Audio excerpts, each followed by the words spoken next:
नारायण नारायण श्रीमन्नारायण नारायण नारायण श्रीमन्नारायण नारायण नारायण भज ब्रजैक मंडन समस्त पाप खंडन भज ब्रजैक मंडन समस्त पाप खंडन स्वभक्त चितरंजन सदैव नंदन नंदन नारायण नारायण श्रीमन्नारायण नारायण नारायण श्रीमन्नारायण नारायण नारायण गुरु गोविंदाय नमः। प्रिय भक्त बंधु प्रिय दर्शक बंधु पुण्यात्मा माने पुण्यमयी कल्याणदायिनी आशीषदायिनी अभयदायिनी मोर समस्त माँ माने सबु साधु सन्थ वैष्णव ब्राह्मण देवता गुरु गुरुजन सबु बापा माँ समस्तंक पाद तले आम तरफरु सर्वप्रथमे कोटि कोटि मथालोटा प्रणाम। भलरे थांतु आपण माने विश्व नियंता भगवान श्रीमन्नारायण आपणकर आपणक परिवार वर्गंकर मंगल करंतु यह ही कामना। एबे आसंतु जिबा आम ओटीवी नियारा कार्यक्रम जार ना नारायण नारायण। पूर्व अध्याय रे आपण माने प्रसंग शुणुथिले बलि द्वार रे बामन भगवान ठिया हिचंती। आ बापा माँ बामन कहउचंती मो घर गोलकपुरी बहुत बाटरू आसीची मते दान दियो मते दान दियो दान दियो दियो दियो हे दान डाकंती भगवान से डाकंती भगवान बड़दानी परा तुम्हे बलि राजन जय राधा गोविंद जय राधा गोविंद हे जय राधा गोविंद नंदन नंदन प्रभु परमानंद तिनी पादर दान मागुछि मात्र जान तिनी पादर दान मागुछि मात्र जान एही गोटी कमोहर कर पुराण जय राधा गोविंद जय राधा गोविंद हे जय राधा गोविंद नंदन नंदन प्रभु परमानंद मात्र तिनी पादर भूमि परा मु दान मागिछि बलि एठी डाकिले पदे कहले अच्छा हे ब्राह्मण देवता ना हो तुम्हें तो समुदाय एतिकी उच्चा जो मनीष जेते बड़ आज्ञा ता माप अनुसार पादटा हेतिकी बड़ हब ना तमे तो समुदाय एतिकी उच्चार तुम पाद गुड़िक कुनी कुनी एडिकी एडिकी पाद ये कुनी कुनी पादरे तमे तीन पाद भूमि दान नहीं कि कौन करिवो कौन करिवो एठी बलिराजा कहिले बामनंकु 3 नंबर श्लोक जाइछि आज्ञा आसीव चतुर्थ श्लोक 4 नंबर श्लोक कहिले बलि राजा बामनंकु कौन कहिले हे ब्राह्मण तब कांति सदृश परम न दृश्यते भूतले स्वल्प देहि किमपि वसुमती कौन पाई मागुच आउ किछि मागो ना हे ब्राह्मण तब कांति सदृश परम न दृश्यति भूतले स्वल्प किमपि प्रार्थना वसुमती जत वांछित तत पुनः आउ कौन देश राजं द्रव्य सकलम मागो ना तुमर कौन दरकार कौन इच्छा अच्छे मागो। चतुर्थ श्लोक हे ब्राह्मण तब कांति सदृश परम न दृश्यते भूतले स्वल्प किमपि प्रार्थना वसुमती जत वांछित तद पुनः देश ग्रामंच गाव करिपुष तुरगान अष्ट रत्नंच सर्वात जह वांछस्यसि त्वं ददामि द्विजवर किं त्रिपाद। ये आपणकर 4 नंबर श्लोक देश माग, राज्य माग, ग्राम माग, गोरु गाई माग, धन संपत्ति माग, सुना रूपा माग, राज सिंहासन माग, आउ कौन माग? तमे 3 पाद भूमि मात्र मागुच। 3 पाद भूमि नहीं कि कौन करिवो? आसीच मागिबाकू जेतबेले ठीक रे माग ना ब्राह्मण देवता। 4 नंबर श्लोक कहले देश माग, राज्य माग, जहाँ मागुच माग। हेटी किंतु मने रख, जहाँ मागिब ब्राह्मण ताहा निश्चय देवी, ताहा निश्चय देवी, ताहा निश्चय देवी। जहाँ मागिब ब्राह्मण ताहा निश्चय देवी, ताहा निश्चय देवी, ताहा निश्चय देवी। सत्यर परजा करी, सत्यर परजा करी मु मिथ्या न कहिबी। गोविंद गोविंद जय श्री राधा गोविंद, श्री राधा गोविंद। नंदन नंदन प्रभु हे परमानंद, हे परमानंद, हे परमानंद। मागु ना कौन मागुच? मात्र 3 पाद भूमि नहीं कि कौन करिवो तमे? 3 पाद भूमि नहीं कि कौन करिवो तमे? आउ कौन गोटे माग, मु कहि दउची। तमे ब्राह्मण देवता, तमर मने पड़िबनी, मु तुमको बुझेई दउची। कौन मागिबो? देश माग, राज्य माग, गोरु गाई माग, सुना रूपा माग, ए सब माग ना। बामन भगवान कहिले 4 नंबर श्लोक जाइए आज्ञा, आसब 5 नंबर श्लोक। बामन भगवान कहले हे बड़ी राजा, तमे कौच राज्य मागिबी, देश मागिबी, गाँ गंडा मागिबी, गोरु गाई मागिबी, धन संपत्ति मागिबी ना। हो बामन भगवान कहले 5म श्लोक, आसंतु शुणिबा। देश राज भयं च द्रव्य सकल, चौर्च्य भयो मार्गयो, स्वल्प देहि त्रिपाद भूमि पर, पुण्य विनिष्ट भवेत्। किंचित भूमि प्रदातु नेच्छसि कथं, भूरि धन दीयसे। चिंतैव नृपति विस्मयान्तर्गते, चिंताकुलश्चाच्यभूत्।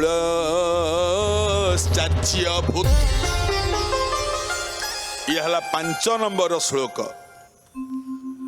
बामन बुझेइले, कहले हे राजा बड़ी, तू मते कहूचु देश मागिबी, राज मागिबी, राज्य एया ना ना। हो बामन भगवान कहले देश राज भयं च द्रव्य सकल। मु जदि राजाटे हेबी मते देशटे देई देबु, पड़ोसी राज्यर राजार आक्रमणर भय मोर रहिबो ना। हो सुना रूपा धन संपत्ति देई देबु, बाटरे गला बेलुकु मते चोर भय रहिबो ना। हो तेणुकर मोर एते डरिकी बंचिबा दरकार नहीं। बामन भगवान कहउचंती डरिबा उचित नुह नहीं कि हे मनीष माने, हे मनीष माने, डर छाड़ीण मनीष भज श्री हरि। हे डर छाड़ीण मनीष भज श्री हरि। हे डर छाड़ीण मनीष भज श्री हरि।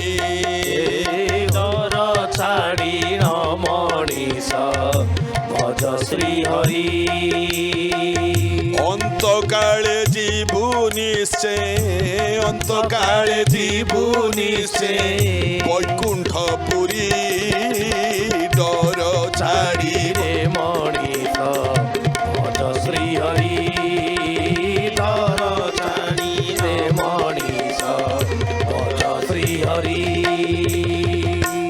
अरे डर कौन कौन डर भय कौन? डर भय किछि नाही साहपरा भावग्राही। डर भय किछि नाही साहपरा भावग्राही। डर भय किछि नाही साहपरा भावग्राही। डर भय किछि नाही साहपरा भावग्राही। विपद पड़िले रक्षा, विपद पड़िले रक्षा करी मुरारी। डर छाड़ी रे मनीष ଶ୍ରୀହରି ଧର ଛାଡ଼ି ନ ମଣିଷ ଭଜ ଶ୍ରୀହରି। ବିପଦ ପଡ଼ିଲେ ପରା ଭଗବାନ ରକ୍ଷା କରିବେ, ଡର କ'ଣ? ବାମନ ଭଗବାନ ଠିଆ ହେଇଛନ୍ତି। ପଞ୍ଚମ ଶ୍ଲୋକ ଯାଇଛି ଆଜ୍ଞା।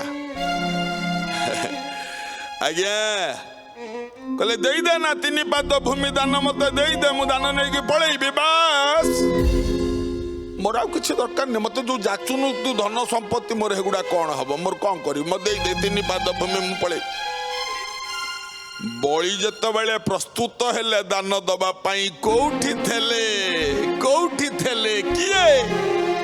ଗୁରୁ ଆଜ୍ଞା ଖଟ ହୋ ଚାଟ। କିଏ ଆଜ୍ଞା?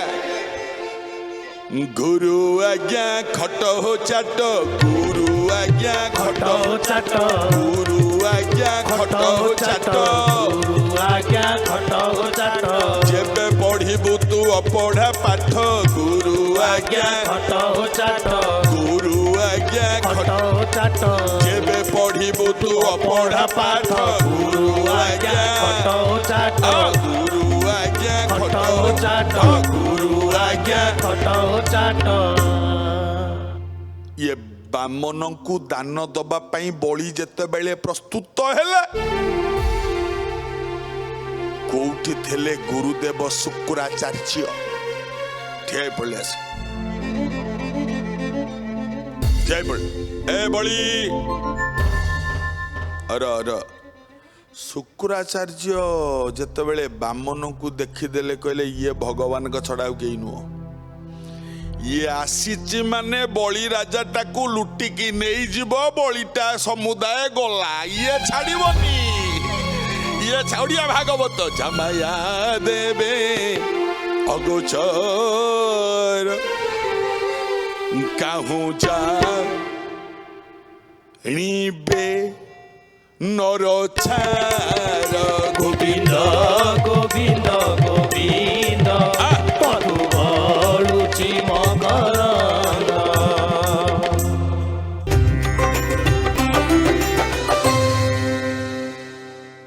ତା ମାୟାଟା କେହି ଜାଣିନାହାନ୍ତି, ଇଏ ମାୟାରେ ଆସିଛି ରେ ବଳି ପାଖକୁ। ବଳିଟାକୁ ଲୁଣ୍ଠନ କରିକି ସବୁ ନେଇଯିବ, ଇଏ ଯୁଆଡେ ଯିବ ସମସ୍ତଙ୍କୁ ସାରିଦବ ରେ।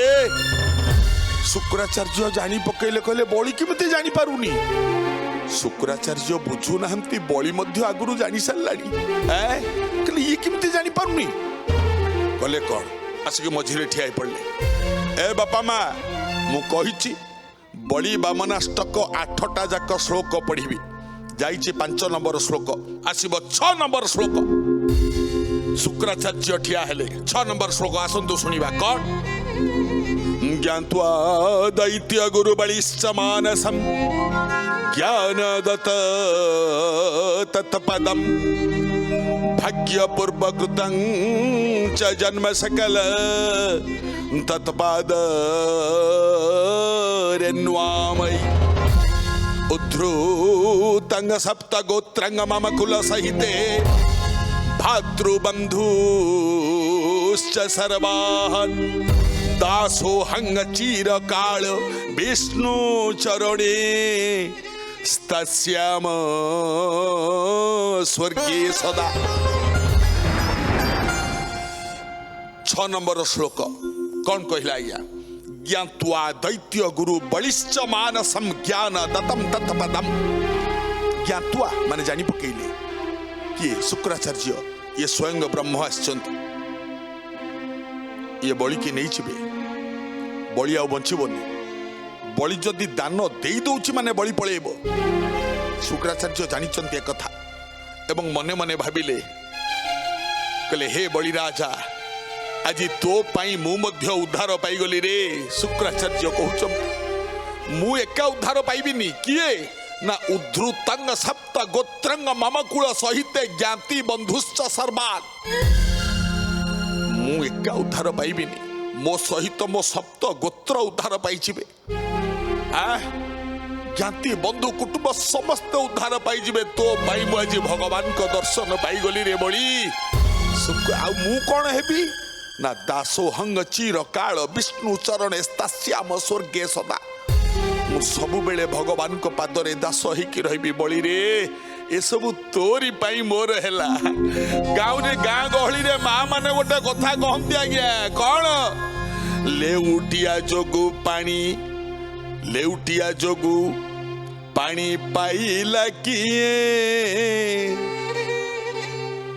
କାନସିରି ଶାଗ ନାମ କହେ ବାକିଏ, କାନସିରି ଶାଗ ନାମ କହେ ବାକିଏ, କାନସିରି ଶାଗ ନାମ କହେ ବାକିଏ। କଥାରେ କହନ୍ତି ନାଇଁ ନା, ଲେଉଟିଆ ଯୋଗୁ କାନସିରି ପାଣି ପାଇଲା। ଗାଁ ଗାଉଁଳିରେ ମା ମାନେ ସବୁ କହନ୍ତି। ଶୁକ୍ରାଚାର୍ଯ୍ୟ କହୁଛନ୍ତି ଆରେ ତୁ ବଳି ଯଦି ଲେଉଟିଆ ଶାଗ ମୁଁ କାନସିରିରେ, ଲେଉଟିଆରେ ପାଣି ପକୁ ପକୁ କାନସିରା ଶାଗ ଯେମିତି ଆପେ ଆପେ ପାଣି ପାଇଯାଏ, ତୁ ତ ଉଦ୍ଧାର ପାଇବୁ ପାଇବୁ, ତୋ ପାଇଁ ମୋ ସପ୍ତ ଗୋତ୍ର ବି ଉଦ୍ଧାର ହେଇଯିବ। ବଳି ଦ୍ୱାରରେ ଠିଆ ହେଇଛନ୍ତି ଭଗବାନ ବାମନ ଗୁରୁ, ଶୁକ୍ରାଚାର୍ଯ୍ୟ ଠିଆ ହେଇଛନ୍ତି ଗୁରୁ କଥା ମାନିବୁ ବଳି? କହିଲା ଆଜ୍ଞା ମାନିବି। ବଳି ନା ଆଜ୍ଞା ଦାନ ଦେନି? କହିଲା କେମିତି ଦେବିନି, ବ୍ରାହ୍ମଣ ଦ୍ୱାର ମୁହଁରେ ଠିଆ ହେଇଛନ୍ତି, ଦାନ ଦେବିନି କେମିତି? ଆଜ୍ଞା ଦାନଟି ଅଟେ ମହତ, ଏ ବାପା ମା ଇଏ ଦାନଟି ଅଟେ ମହତ, ଦାନ ଦେଲେ ପରା ଶରୀର ହିତ ଯେ, ଦାନ ନଦେଲେ ହୁଏ ଅହିତ ସୁଜନେ, ଦାନ ନଦେଲେ ହୁଏ ଅହିତ ସୁଜନେ। ଆଜ୍ଞା ଦାନ ଦେଲେ ପରା ହିତ, ଦାନ ନଦେଲେ କେମିତି ହବ?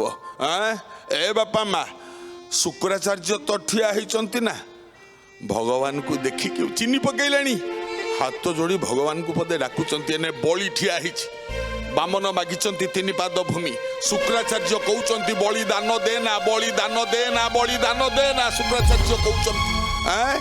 କିନ୍ତୁ ମନେ ମନେ ଇଆଡେ ଭଗବାନଙ୍କୁ ସ୍ତୁତି କରୁଛନ୍ତି। କଣ କହୁଛନ୍ତି ଭଗବାନଙ୍କୁ?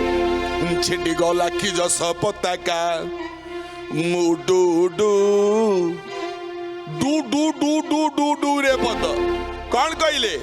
ଛିଣ୍ଡି ଗଲା କି ଯଶ ପତାକା, ଉଡୁ ଉଡୁ ଛିଣ୍ଡି ଗଲା କି ଯଶ ପତାକା, ଉଡୁ ଉଡୁ ଛିଣ୍ଡି ଗଲା କି ଯଶ ପତାକା, ଉଡୁ ଉଡୁ ଛିଣ୍ଡି ଗଲା କି ଯଶ ପତାକା, ଉଡୁ ଉଡୁ। ଡକା ନ ଶୁଣୁଛ କିମ୍ବା ଦୁଃଖୀ ଦୁଃଖେ ଗଡୁ ଗଡୁ, ଡକା ନ ଶୁଣୁଛ କିମ୍ବା ଦୁଃଖୀ ଦୁଃଖେ ଗଡୁ ଗଡୁ, ଛିଣ୍ଡି ଗଲା କି ଯଶ ପତାକା, ଉଡୁ ଉଡୁ ଛିଣ୍ଡି ଗଲା କି ଯଶ ପତାକା, ଉଡୁ ଉଡୁ। ଗୋଟିଏ ପଦ ଆରମ୍ଭ କରିଛି ଆଜ୍ଞା। ଦୈତ୍ୟ ଗୁରୁ ଶୁକ୍ରାଚାର୍ଯ୍ୟ ହାତ ଯୋଡ଼ିକି କହୁଛନ୍ତି ପ୍ରଭୁ ମୋ ଯଶ ପତାକା କଣ ଛିଡ଼ି ପଡ଼ିଲା? ବାମନ ରୂପରେ ଆଇଛ ବଳି ଦ୍ୱାରକୁ, କଣ କହିଲେ ଆଜ୍ଞା? ସତ୍ୟରେ ପ୍ରହ୍ଲାଦ ଧ୍ୟାଇଲା ପଦ୍ମ ପାଦ, ଧ୍ୟାଇଲା ପଦ୍ମ ପାଦ, ଧାଇଲା ପଦ୍ମ ପାଦ, ସତ୍ୟରେ ପ୍ରହ୍ଲାଦ ଧ୍ୟାଇଲା ପଦ୍ମ ପାଦ, ଧାଇଲା ପଦ୍ମ ପାଦ, ଧାଇଲା ପଦ୍ମ ପାଦ। ହିରଣ୍ୟକୁ ବିନାଶିଲ ନଖ କୋଣେ ତାଡୁ ତାଡୁ, ହିରଣ୍ୟକୁ ବିନାଶିଲ ନଖ କୋଣେ ତାଡୁ ତାଡୁ, ଛିଡ଼ି ଗଲା କି ଯଶ ପତାକା, ଉଡୁ ଉଡୁ ଛିଡ଼ି ଗଲା କି ଯଶ ପତାକା, ଉଡୁ ଉଡୁ ଛିଡ଼ି ଗଲା କି ଯଶ ପତାକା, ଉଡୁ ଉଡୁ।